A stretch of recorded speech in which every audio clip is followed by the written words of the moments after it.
I love sweet God magnet. Love just until I don't you grab it. Hey! Welcome to Lobster Magnets Review, the channel, the review. I'm here with my buddy Gorogregoro. Yo, what's up? So, we have had the first real stinker of an episode of My Hero Academia. We were kind of like thinking like, oh man, this will save the day. They'll be really smart and they'll make a filler worth watching, because we want to see the hero internships. And yeah. 5 minutes. It's what we wanted in theory, but in practice it wasn't that good. You know what the saddest thing was? Is that like in the first 5 minutes I was actually engaged. I was actually like really enjoying Yes.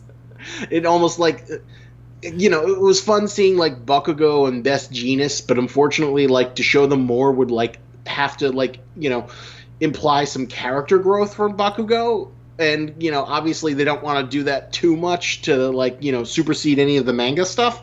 So, of course, we don't get to see any of that, despite the fact, having the super cool Best Jeanist play off of Bakugo's explosive pride and personality would have been made for some good anime filler time. And like, even that little scene with, like, whatchamacallit, I forget her name, Earphone Jack is her hero name. Earphone Jack, like, yeah. But like, Jiro, I think is her civilian name, is like, she like uses her stupid headphones, which is still one of the most useless quirks in the entire series. I don't know if it's that useless. She's like got the super hacking ability. She can hack into all the high tech stuff. She can't hack things. She just like projects her heartbeat and like makes shockwaves. It's okay. It's not a great power. It's stupid. I wonder if her design is based off Serial Lane a bit, like her whole aesthetic. No, I don't think so. You sure? Like, yeah, I'm 100% sure. And almost like why I'm sure? Almost like the same haircut. You want to go into tiny little spoiler territory? Oh, like sure. Very minor spoiler. Okay, this is like super minor spoiler, but they reveal that her like family is like this punk rocker. So she the whole idea is she's supposed to be a rocker music girl. But can't she be like kind of both? Like, just because she has the stupid hair, you think she's like Serial Experiments Lane? I think you're wrong. I think you're 100% wrong. And like, I think you need, just because the thing you gotta understand is that like you and me, like, we only watch a tiny fraction of the anime that's released every fucking season. Like, every season, there's like 30 fucking shows, and we barely dabble into a small water of the pool that is this great medium. And like, just because you can connect one thing to one other thing that you've seen a while ago does not necessarily mean that she's like based upon it. Well, okay, fine. So she just controls like sound waves and makes things loud, or? Well, she controls sound waves when she like has her like hero gear. It seems a very versatile hero power, though. No, it's not. It's a piece of shit hero power quirk. I mean, quirk. The only thing like is that, like, no one else has had earphones in their fucking earbuds. That's kind of unique. Well, anyway, I digress. The first episode seemed promising. I like that scene where she like gets to do something and she likes to listen in on like a hostage scenario before like Death Fist and his little sidekick go in. I really enjoyed that. And the knife fight between Gravity Girl and that was a lot of fun. And what the funniest thing is, like, the gag of like, oh, Gunhead like talks really cute worked 10 times better than like the Seal guy trying to pretend to be cute. Yeah, I thought that was almost like a reused gimmick. Oh, it was like a reverse gimmick, but it was like terrible and unfunny, and I fucking hated that Seal guy.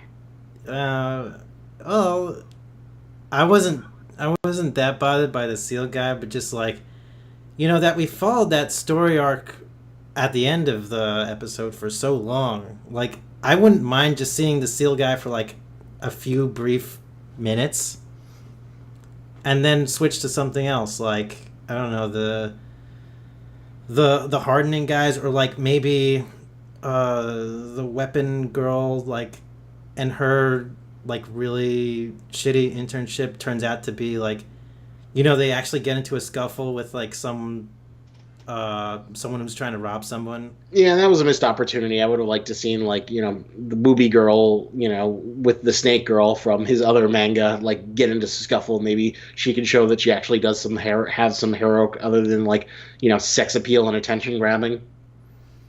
Oh, yeah, well, Yeah. But yeah, there was this, like, the way to like sell this episode would have been like, several small little vignettes, like maybe like 5 little small stories that take place over the course of like 5 minutes that we intercut between them. Yeah. But, because the Frog Girl's so popular, we got. It was like a big fan service moment. Like, oh, it was so fucking bad and just mediocre and unengaging and uninteresting, and it was like I think the moment where it was like, oh, okay, you completely lost me. How about was like, that point where like just those 3 like kind of like almost ordinary looking people like pushed like the big buff like SEAL like Navy SEAL guys like into the fucking pit, like just like that, the most weak sauce people like are able to push those, get the drop on those Navy SEAL guys, and like when I say Navy SEALs, like I literally mean like one of them is in the Navy and he's a SEAL. Yeah, his little Navy guys and the SEAL, they get pushed in, and it was the lamest, stupid. That's like what reeks of filler in a world where like people have all kinds of crazy quirk and you can invent just about any stupid superpower you want. That's their amazing thing that was like one of those like generic episodes of Pokemon where like Team Rocket's trying to capture Pikachu in like the dumbest fashion again, over and over and over, and they ran out of ideas, and then it was just finally like, oh, let's push him into this pit. Let's just put him into a pit.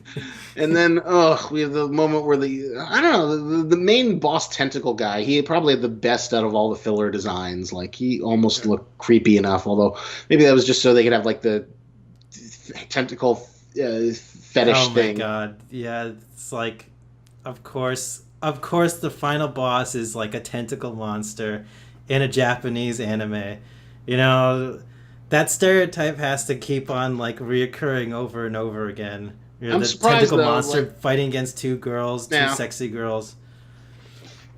Although, surprisingly though, despite, the tentacle monster and like the 2 attractive-ish girls, there wasn't that many fan service. There wasn't like a moment where like, it was like thing wraps around like the boobs or some shit. Like, there's like a billion like other tasteless ways that could have played out, but it was surprisingly restrained.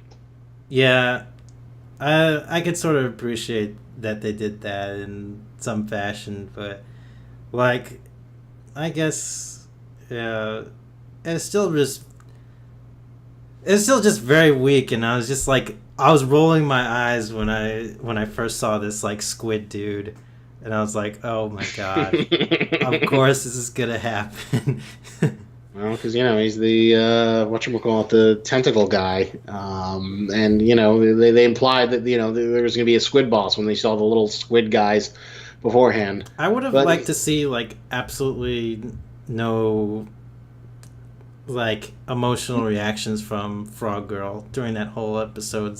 Honestly, I feel like it goes kind of against her character to like get so, I don't know, attached to that kind of situation. I feel like she just should have just been like, well, what the episode tried to do, and did a very poor job of it, was like, the little blue-haired girl, the sailor girl, was like, what does being a hero mean to you? And I found out what it meant for me by learning about the captain and, being, being his sidekick. What you will learn for a hero is something you'll learn. And that was supposed to be like a big moment, the hostage moment. That was like a very abstract kind of thing. Like, what did she learn at the end of that? She learned basically not to negotiate with terrorists. Not to negotiate with terrorists. To trust in the power of heroes. Trust in the power of heroes. I mean, that was sort of. They didn't make that clear though, that was the lesson that she learned. But yeah, okay. Yeah, it was very muddled, and you could sort of like tell, like, always like the mark of a filler episode is like when the series tries to like connect into the core themes of what the series is, but usually it's just sort of like a half-assed regurgitation without anything new. Just like how in like every other Naruto filler arc, he would encounter like this other guy who, ooh, he's just like me because he's ostracized, just like I was ostracized because of the nine-tailed fox until Iruka Sensei taught me about the power of friendship. And he would always encounter these like parallel Naruto characters that he would relate in the same shit we've seen him do again and again and again to diminishing returns. And it would always be the same fucking bullshit. And that's what it feels like to me. Like I guess like the thing of like My Hero Academia, one of the themes that we keep on seeing reiterated is, what does it mean to be a hero? What is a hero? Is it someone who does infomercial and like gets popularity and money off of sex appeal, or just like hangs around and eats potato chips because they don't give a shit, or is it someone who goes above and beyond the call of duty without any sort of expectation of financial reward? And I guess Tsuyu's was like to believe in her shitty seal person. I don't know. If we're gonna just like do a filler, I feel like there shouldn't be any character development or any attempt to make character development whatsoever. It should just be like kind of like a slice of life kind of thing, where we just like see just like what the hell the other characters are doing at the time.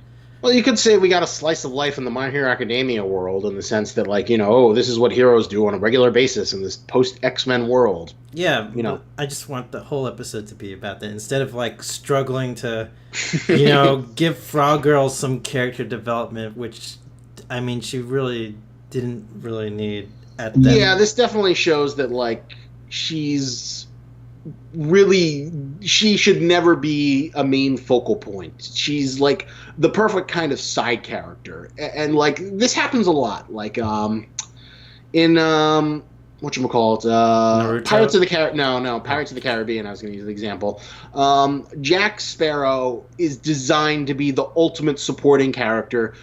Because you have like boring straight men like Will Turner, it allows Jack to kind of like push further. And one of the big mistakes that the sequels made is that they tried to make Jack into like a more of a heroic central character, and he's just that limits him. He's not as engaging. He is always meant to be a side character who supports whoever the more traditional heroes are. It allows him to be a little bit more wacky. It allows him to be a little bit more, not have to fall into like the usual sort of cinema tropes that you expect for a heroic character. And you could say, not to exactly the same extent, but you could say Tsuyu like is not strong enough of a character to like support her own storyline, but she's a fun additional flavor character to like bounce off. Yeah, I can agree with that. I mean, there might be some way, there might be like some really abstract way to make her like a more like engaging, interesting main focal point character. I can't think of. Well, here's an right interesting now. question. Sorry, I'm recording. I'm getting Scott to see if he says his laptop will be back tomorrow, so we'll see. We'll either do Rick and Morty tonight or tomorrow. Oh. Doing a review with Greg. Okay.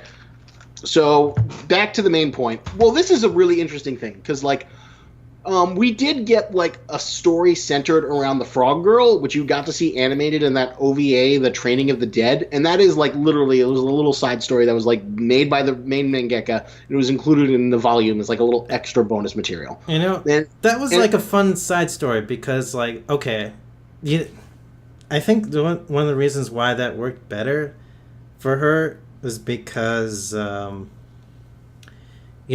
she seems like such a loner, like weird character that no one would really get along with that well. But like, to see her like have like a really good close friend was actually, is an interesting development. And how she interacts with that close friend who's also kind of like a loner, like. Well, remember, we're not like talking about any of the training of the day. We're just talking about that 2-minute thing of like, I'm Tsuyu. I come from a froggy family. Right. My parents aren't around, so I cook for my brothers and sisters. And then then it basically ends with her becoming friends with the snake girl. That is the entire story, which I would say is more effective than. This entire thing we got of Tsuyu taking the spotlight. Yeah, I agree with that. And like, I think it should have like that's what I maybe wanna, been like sort of it should have been like what's her name? The frog girl? sue you, That's her name? or I you thought can it just was sue you. Froppy? Well, Froppy is her hero name. Oh, okay. Right, I forgot. All right. So Froppy or Suyu, I think it should have focused more on her you know, on her loner characteristics a bit. Maybe like that could have been the focal point for her development. I don't know. I think maybe more like less of like an action story, and maybe something more that was more like mundane, like just her saving people, or like her going through her routine of the internship and like taking care of her like siblings. Because I'm trying to think, because I did enjoy that little tiny story much more than what we got here, Mm-hmm. and that's sort of like I think also a sign of filler is that like the really good ones, fight scenes usually have like in like My Hero, usually they have a little bit more thought, or the battles have a little bit more tactics, or it feels like, God, there's this great video where he, like, this guy breaks down a fight. I'll have to find it, where he basically says like the good mechanics of a fight is like something unpredictable happens where the person wins, and then they. Oh, is that a Super Eye Patch Wolf? No, fight? it wasn't his, surprisingly. Although he does have a good one about like what makes good fight scenes, and his video is another good technical thing. But he breaks down like the final like twist thing something that should feel so obvious that it was always inevitable, but always catch you off guard. And there's always like a marked difference when like it's just Froppy jumping around, and then like the guy just shoots tentacles at her, versus like I'm trying to think of like the Midora versus Todoroki fight where there's the element of his fingers pushing through the ice, and the fact that he's like reading his opponent, and it feels like that fight had more, not only more weight, because, well, obviously it was a big story fight, but also it had like more whenever story he beats. used, whenever It had more action beats. Maybe that's what I'm looking for. The most boring fight you can have is just like Goku shoots a beam at a guy, and then the guy deflects the beam, but then Goku shoots another beam, and then he's dead. it's like during that fight with Deku and I forget his name. Shoto. Like they were trying to figure out each other's weaknesses. They were dealing with their own like physical limits as well. Like, oh, I can only use this ability a certain number of times, otherwise, I'm my fingers are gonna all break. But he's like, okay, now I'm gonna push even farther past the limit, and it's gonna deal irreparable damage. I'm gonna double break my fingers. And that was fucking awesome. And Fire Ice Guy, if he used his ice so many times without using the fire, he would like get frozen himself. And I thought that was a really cool limitation too to see in the Fire Ice Guy, because you never even would think that kind of weakness with that like insane power that he has. So when both the fighters are like showing their limitations during the fight and taking advantage of that, I think that's pretty cool. And that's why, because like that fight had multiple fighting beats in terms of like how the progression of the fight went, and they were all interesting, while every single filler fight is just, I'm gonna use my attack, and maybe it's like, I'm going to shoot crystals, or I'm going to shoot fire, or I'm going to shoot... It's always something boring, and it's not you just kind of like throwing at someone. And, the idea is that, like, the fact that we love these characters in this universe so much, just seeing that shit is enough to, like, make us happy. But obviously, there's a limit to how much goodwill you can get out of that. And that's why, most filler fights feel static. What's kind of funny, though? My favorite line of this whole episode was Todoroki, or Shoto, basically like saying that he was looking forward to going back to his dad's internship just so he could see him, being forced to get credit for a fight he didn't actually win. Yeah. That to me felt like, good writing. That felt like, that one stupid line felt like the most non-fillerish thing, that we got in the entire whatchamacallit so episode. that line wasn't in the manga? No, that was not in the manga. This is like all 100% filler. This is 100% filler. There was nothing in manga. Wow. Yeah, that was really good. Might have been in the manga. I feel like it wasn't. I'm almost 100% sure it wasn't in the manga. I'd have to double check, but you know, but that's the problem with filler is that just feels empty calories, inconsequential, dumb, waste of a time. And I was really rooting for this episode. We were both kind of like groaning.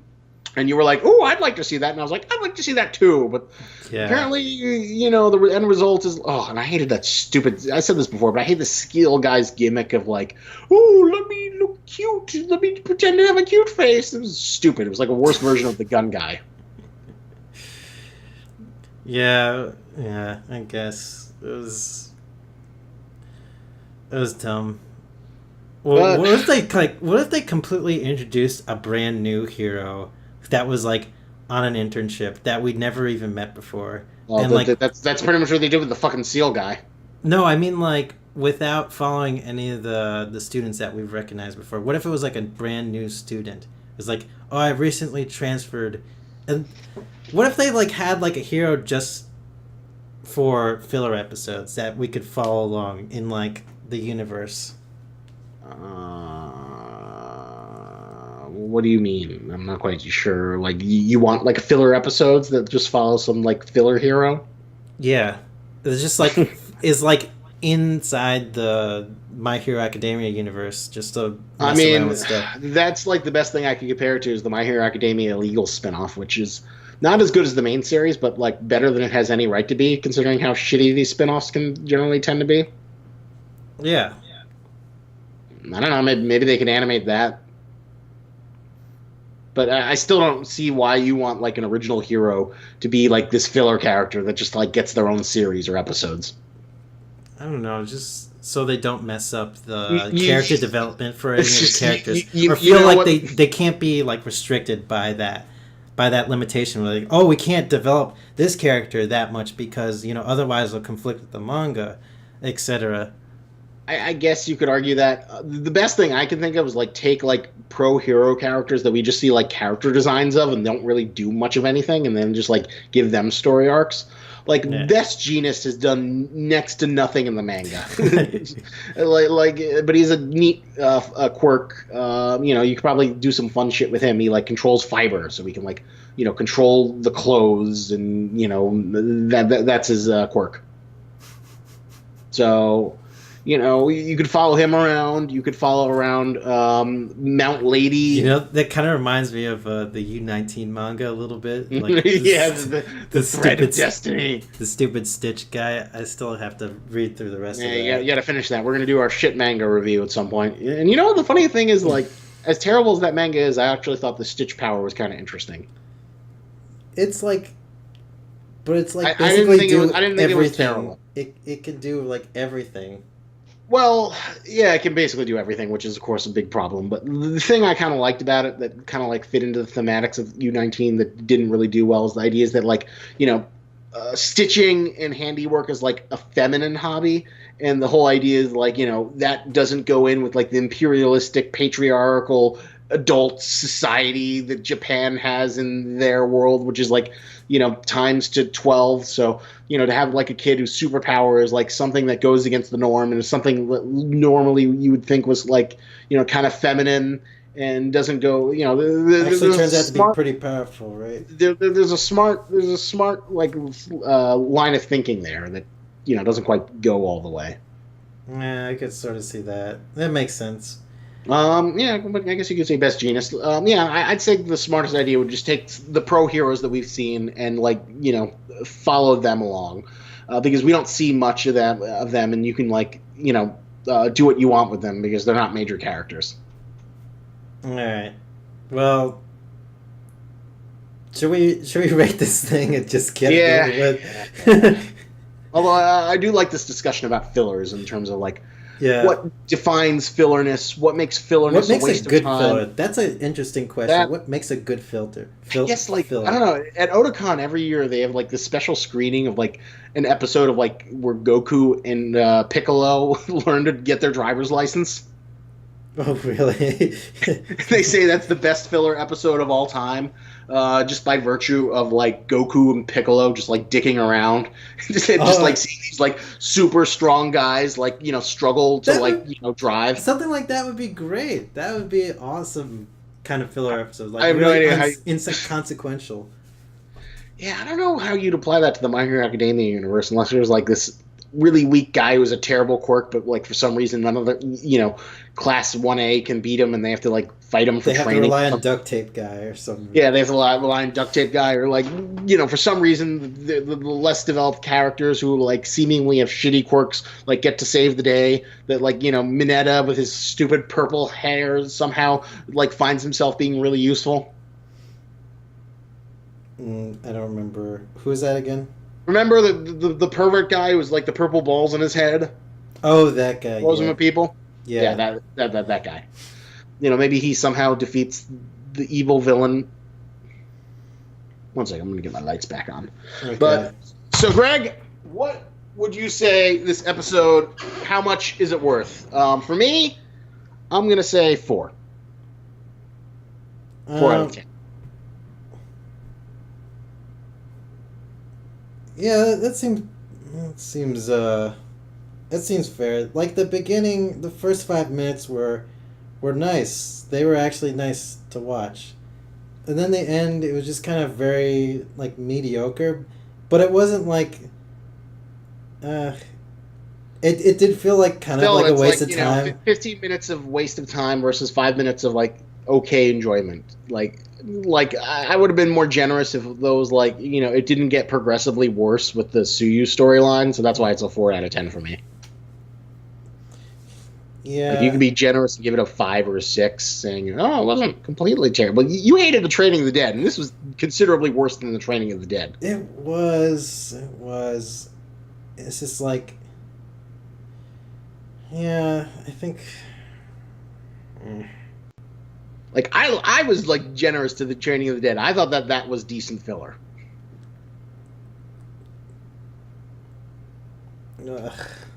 Training of the Dead. I don't see why you're like trying to defend this.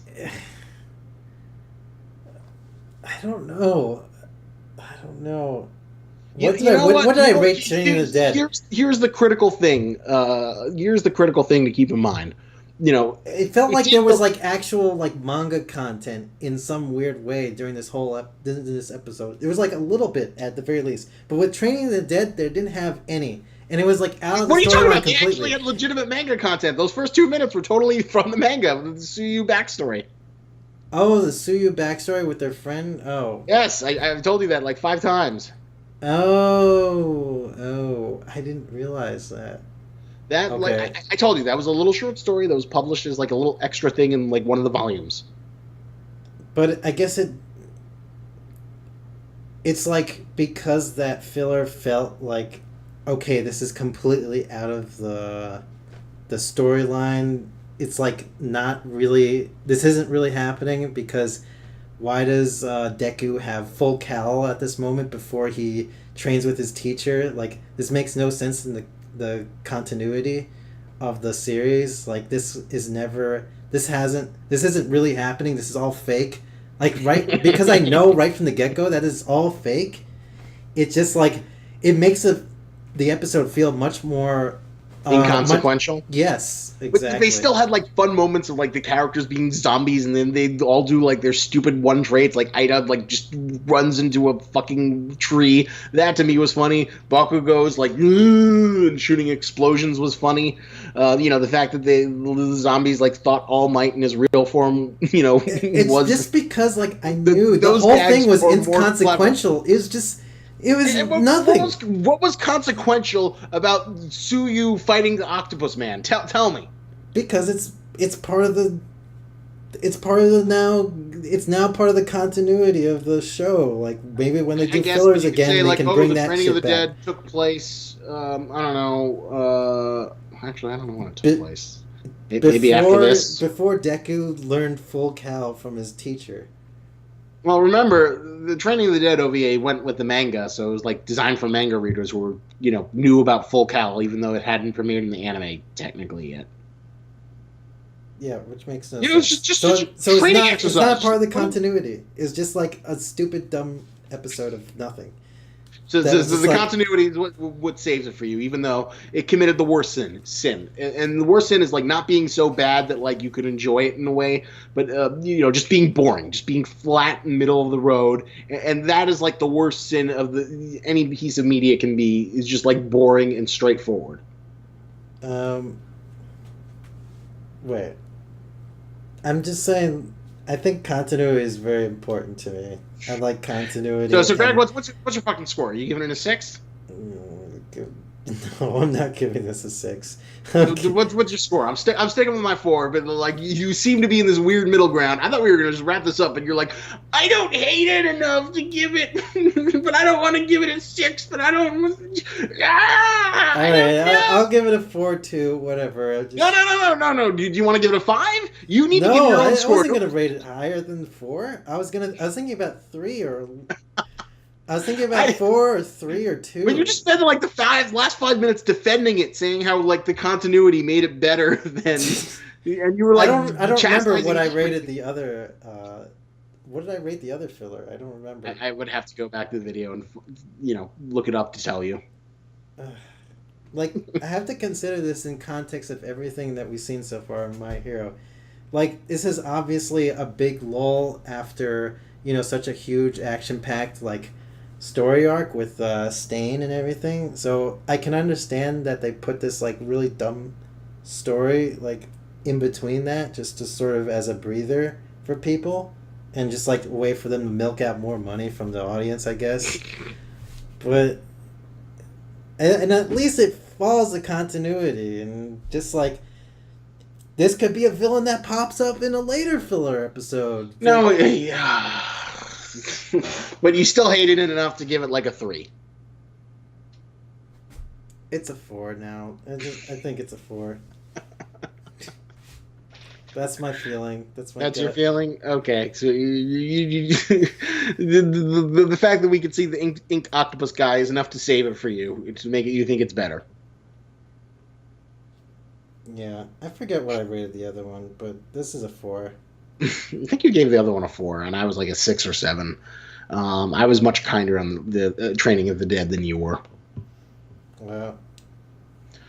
But hey, we got lots of Froppy action. I'm sure there'll be lots of GIFs and Tumblr shit. But yeah, well, thankfully this is the only filler we got, and now next week we're going straight back to Manga Funtown.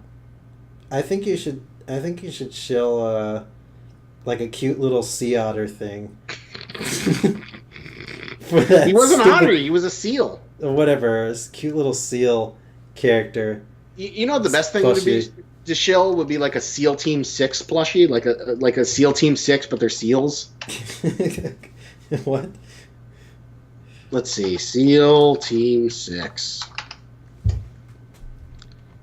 Oh man, there's no seals. Well, why doesn't Greg? We should get on that. We should make a manga comic about a SEAL Team 6 that's made up of like actual seals. Sounds like that manga within the manga, the sea otter that had robbed. Oh yeah, Otter 11. Yes. Oh man. Now, that should be a manga. That should be a real manga. Okay, so I've got this Sonio stuffed seal plush. I think that's what I'm going to plug. Perfect. Doesn't he look so kawaii? Yeah, oh my god. Fuck that seal guy. He was the worst. He was so fucking stupid. He felt like a reject from like the guy's previous manga. And who knows, maybe he existed in it and they just took the design from it as like a courtesy to him. But fuck the seal guy. But you know what? Here, he didn't do a good cute seal, but you can have a cute seal with Sonyo, stuffed seal plush pillow toy gray, 65 inches. Oh my god, this thing is like so cute and fluffy and plushable. Like, aren't you miserable? Aren't you just tired of life? Don't you want like some sort of emotional attachment and fulfillment that you can only get from an inanimate object? Well, this will give it to you because it is just so effing cute. Oh my god, I just want to hug it. You can like hug it. You can use it as a pillow. It can be like the friend that life will not give you. Because real animals require work. You have to feed them. You have to clean them up. They could turn on you. Like my Captain Crunch bird, who you've seen sporadically. Yes. He is a vicious serial killer who like literally tries to maul me sometimes when I turn my back towards him. But the only way I'm able to keep him in control is show him who's the boss. But so there, fuck real animals, fuck people. You need the seal. So click on the link below, get that seal, and get the emotional fulfillment that you are not getting from real life. People are gonna cosplay as that seal hero. You just know it. There's like no, a they're lingering not. feeling. No, they're not. No, they're not. Nobody cosplays as filler characters, Greg.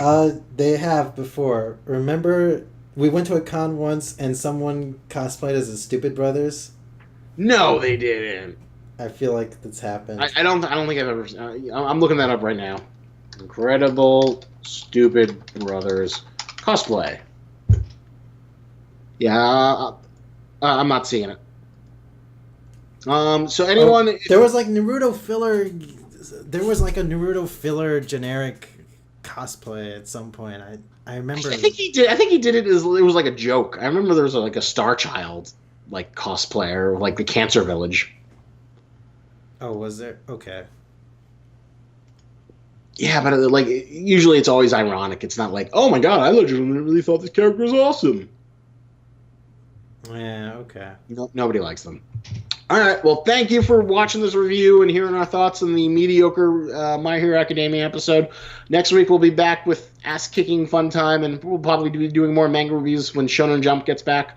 But thank you for watching. Like, comment, subscribe, and remember, lobster's antennas, but don't you grab it. Magazine liar, lobster